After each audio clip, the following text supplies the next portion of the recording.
আসসালামু আলাইকুম ম্যাডাম। 3-13-39 ওয়ালাইকুম আসসালাম। সব গাছটি বস্তা বন্ধা বাসায় যান গিয়া। বহুত স্কুল চালাইছেন এতদিন। কোথায় যাব? বাসায় যান গিয়া। এই গাছটি বস্তা গোল কইরা এই স্কুল বন্ধ কইরা বাসায় যান গিয়া। কি কারণে? এটা ইজারা লইছে আমগো বড় ভাই। ও, আপনার বড় ভাইকে বলেন দোকানপাট গুছায় এখান থেকে বের হইতে। এখানে স্কুল থাকবে, এখানে স্কুল চলবে, বাচ্চারা এখানে পড়বে। এটা সরকারি জায়গা, এটা সবার সরকারি অধিকার। জায়গা আমি এইসব বুঝি না আপা। আপনি আপনার বুঝে আপনার অশিক্ষিতর মতো কথা বলবেন না। আমি এটাকে অশিক্ষিত স্কুল দেওয়া আপা। হয়েছে। আপনি আপনার স্কুল বন্ধা এই ওঠ তোরা।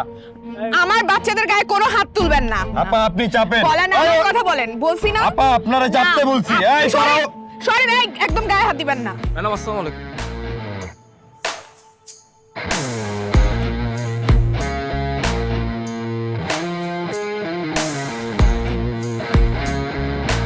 ম্যাডাম ভালো আছেন?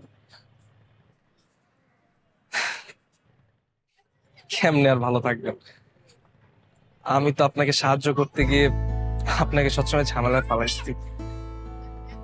আসলে ম্যাডাম, মা ছাড়া বড় হয়েছি তো অনেক কিছুই শিখি নাই। আদর যত্ন চাই আছে।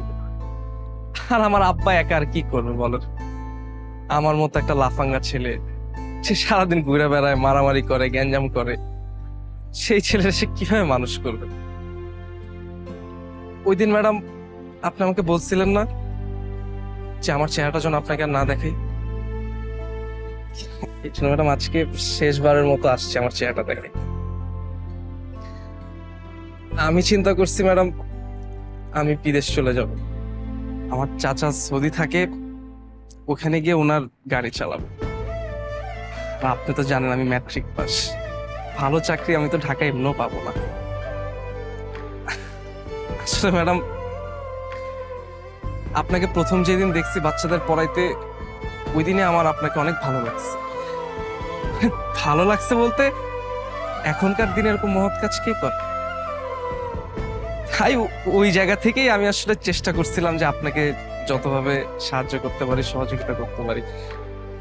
কিন্তু অশিক্ষিত মানুষ তো, সাহায্য করতে গিয়ে আপনার কাজ বাড়ায় ফেলছে। ম্যাডাম, সময় হলে আমাকে মাফ করে দিন।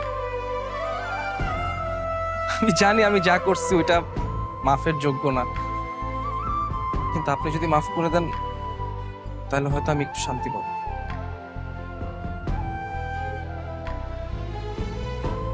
আসি ম্যাডাম, ভালো থাকবেন। আসসালামু আলাইকুম।